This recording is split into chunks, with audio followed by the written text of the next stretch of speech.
देखिए, मैं जीतने के बाद सबसे पहले मैं लोरन ज़ियारत पे गया था और उसके बाद जो मेरा शुक्रिया मैंने करना था, लोरन के अंदर मैंने सबसे पहले सिब पंचायत से शुरू किया है, क्योंकि सिब वो पंचायत है जो पिछले 10 सालों में बहुत ज़्यादा पीछे रह गई है। इनकी सड़कों की बात हो, इनके पानी की बात हो, इनके स्कूलों के मसाइल हो, इनके बाकी जो निरगा का काम है, डंगों का काम है, या कोई भी आप जो भी सेक्टर ले लीजिए, इवन सीएपीडी का जो राशन भी इनको मिलता है, इनको हर जगह जो है वो इग्नोर किया गया। मैंने यहाँ के बुज़ुर्गों से बात की और इतना प्रेशर था इस पंचायत के ऊपर कि ड्यूरिंग इलेक्शन भी जब मैं यहाँ पे आया तो लोग डरे हुए थे और उन्होंने रात को मेरे से मीटिंग की छुप के, और मैंने उनको पूछा, मैंने कहा क्या वजूहत है, आप क्यों नहीं सामने कर रहे हो। नौजवान मुझे फ़ोन कर रहे थे, उन्होंने कहा जनाब वोट हम आपको देंगे लेकिन सामने अभी नहीं आएंगे, क्योंकि बाद में हमारे खिलाफ़ यहाँ पे कार्रवाइयाँ होती हैं, मुश्किलात होती हैं। मैंने आज लोगों को सबसे पहले यकीन दिलाया कि आज जो एमएलए बना है ये आप में से एमएलए है, और हवेली कॉन्स्टिट्यूंसी का सलोत्री से लेके लोरन और खड़ी करमड़ा से लेके गगड़ियाँ सावजियाँ तक जितने भी जो साथी हैं ये सारे के सारे पुंछ हवेली के एमएलए हैं। इनको अगर कोई तंग करेगा, डराएगा, तो उस चीज़ को जो है वो कानूनी तौर पे बड़ी सख्ती से उस पर हम पेश आएंगे। उसके लिए बात हुई।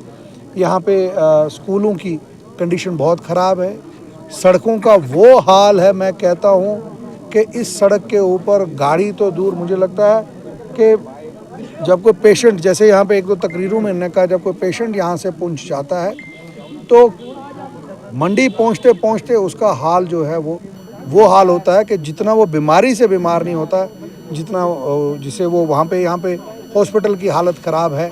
और हैरानगी की ये बात मैंने यहाँ पे देखी और मैं हैरान हूँ कि जेके बैंक के अंदर भी पॉलिटिक्स चल रही है, वहाँ पे भी लोगों को हरास किया जा रहा है। मैंने इनसे बात की कि आज ही मैं कंसर्न जो हमारे बैंक के हेड है, क्लस्टर हेड है जो हमारे रजौरी में, मैं उनसे आज, क्योंकि छुट्टी है, कल मैं उनसे बात करूँगा कि इस तरीके का माहौल अगर बैंक के अंदर है तो लोगों का कैसे होगा।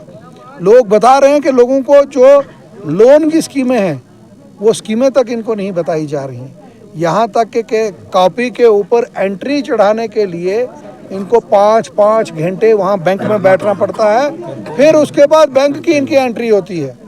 मैंने इनको एश्योर किया कि ये जो बैंक है, बैंक किसी गवर्नमेंट के तहत ऐसे फिक्स नहीं होता है, और बैंक जो है, बैंक जम्मू कश्मीर का अपना एक ऑटोनोमस बॉडी है, उस बॉडी के साथ जम्मू कश्मीर सरकार की भी जिम्मेदारी है इस बैंक को मॉनिटर करना, और मैंने इनको यकीन दिलाया कि इसको पूरा करेंगे। और मैं हैरान हूँ, मुझे कुछ लोगों ने ये कहा कि अगर कोई मोटरसाइकिल या गाड़ी लेके जाता है बैंक में, वहाँ वो गाड़ी वहाँ पे खड़ी नहीं करने देते हैं, कहते हैं यहाँ गाड़ी खड़ी नहीं हो सकती। तो इस चीज़ को मैं लाइटली नहीं लूँगा, और अगर किसी को ये परेशानी है वहाँ गाड़ी नहीं खड़ी की जा सकती तो हम बैंक को शिफ्ट करेंगे, वहाँ से ऐसी जगह बैंक में लेके जाएंगे जहाँ हर आदमी बैंक में जा सकेगा, अपनी बात कर सकेगा। और ऐसा कोई नहीं है, बैंक सबका है, और ये बैंक वो ब्रांच है जिसको मैंने अपनी, जब हमारी पिछली गवर्नमेंट, जब मैं एमएलए था तब मैं ही यहाँ पे लेके आया, मैंने बैंक वहाँ पे खोला, और खोलने के बाद गरीबों के साथ ये ज्यादती हो, ये बर्दाश्त नहीं होगी। मैं फिर से लोरन के तमाम लोगों को यकीन दिलाता हूँ कि आपको डरने की ज़रूरत नहीं है। आपने जो वोट मुझे दिया है, मैं उसके लिए आपका शुक्रगुज़ार हूँ, और मैं इनको यकीन दिलाता हूँ कि इनकी हर मुश्किलात जो है दूर होगी। मैं जल्दी ही एक मेडिकल हेल्थ का कैंप लोरन सिब के अंदर जो है वो लगवाने वाला हूँ। यहाँ के तमाम लोगों से गुजारिश करूँगा कि उस कैंप में बर्फ़ गिरने से पहले उस कैंप का फ़ायदा लें। डॉक्टरों को यहाँ टीम भेजूँगा, और तमाम दवाइयाँ जो हमारे लोगों को जो बीमार हैं मुफ्त मिलनी चाहिए वो सिब के अंदर मिलेंगी। मैं आज ही करीब कोई उनसे बीएमओ साहब से बात करके डेट फिक्स करके, डेट निकाल के, और इनको वहाँ पहुँचाऊँगा। इनके घर के सिब के अंदर जो है यहाँ पे इनको फैसिलिटीज़ मिलेंगी, पानी, बिजली, जो भी सहूलियात है, क्योंकि आज शुक्रिया की लिए मैं यहाँ आया था, लेकिन इसके बाद मैं पूरे जो है ऑफिशियली तौर पे यहाँ पे आऊँगा और इनकी जितनी मुश्किलात है वो दूर करेंगे। मेरी रियाज साहब से भी बात हुई जो यहाँ के डीडीसी हैं, उन्होंने भी बताया कि बहुत सी मुश्किलात है। मैंने उनको एश्योर किया कि उनकी जो मुश्किलात है मैं उसमें उनके साथ खड़ा हूँ और जहाँ उनको मेरी ज़रूरत होगी मैं वहाँ पे उनके साथ रहूँगा।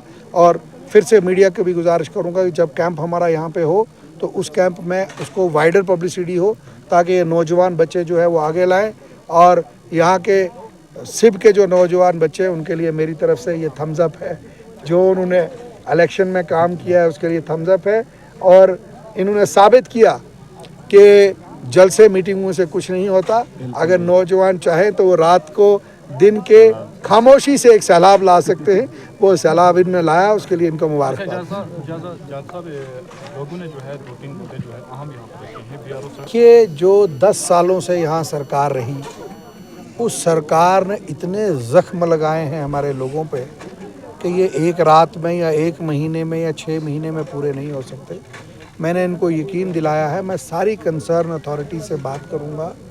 और जो लोरन की सड़कें हैं, मैंने आपको पहले भी कहा, ये लोरन, मंडी, सावजिया, पुंछ, खड़ी करमाड़ा, दरादुलियाँ, जुलास, चलोतरी, नंगाली साहब का जो सेक्टर है, ये सड़कें जम्मू कश्मीर में मिसालियाँ सड़कें होंगी।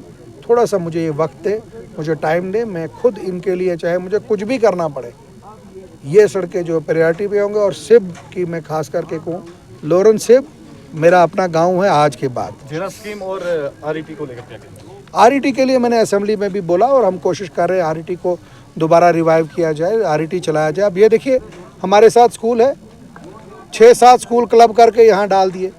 अब आप बताइए, एक नर्सरी पढ़ता बच्चा 3 किलोमीटर चल के यहाँ आएगा पढ़ने के लिए? इन्होंने तो वो स्कीम ही ख़त्म कर दी जिस स्कीम के तहत ये खोला था।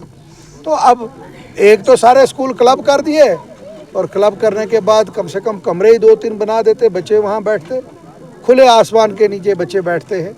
सर्दी है, मैंने इनको यकीन दिलाया कि कोई ऐसी परेशानी, थोड़ा सा वक्त लगेगा, स्कूल के कमरे भी बनेंगे, रोज़गार भी मिलेगा। और जम्मू कश्मीर का जो नौजवान बच्चा है वो मुल्क के किसी भी हिस्से में काम करेगा, उसकी सिक्योरिटी, उसकी हिफाजत की ज़िम्मेदारी हमारी हुकूमत की है।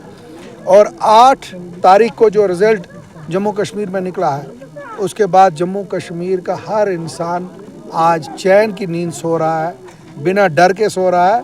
हमें इस डर को टोटल ख़त्म करना है और इन लोगों को जो है वहाँ लेके जाना है जहाँ इन लोगों की पोजीशन है और जहाँ इनका वकार है।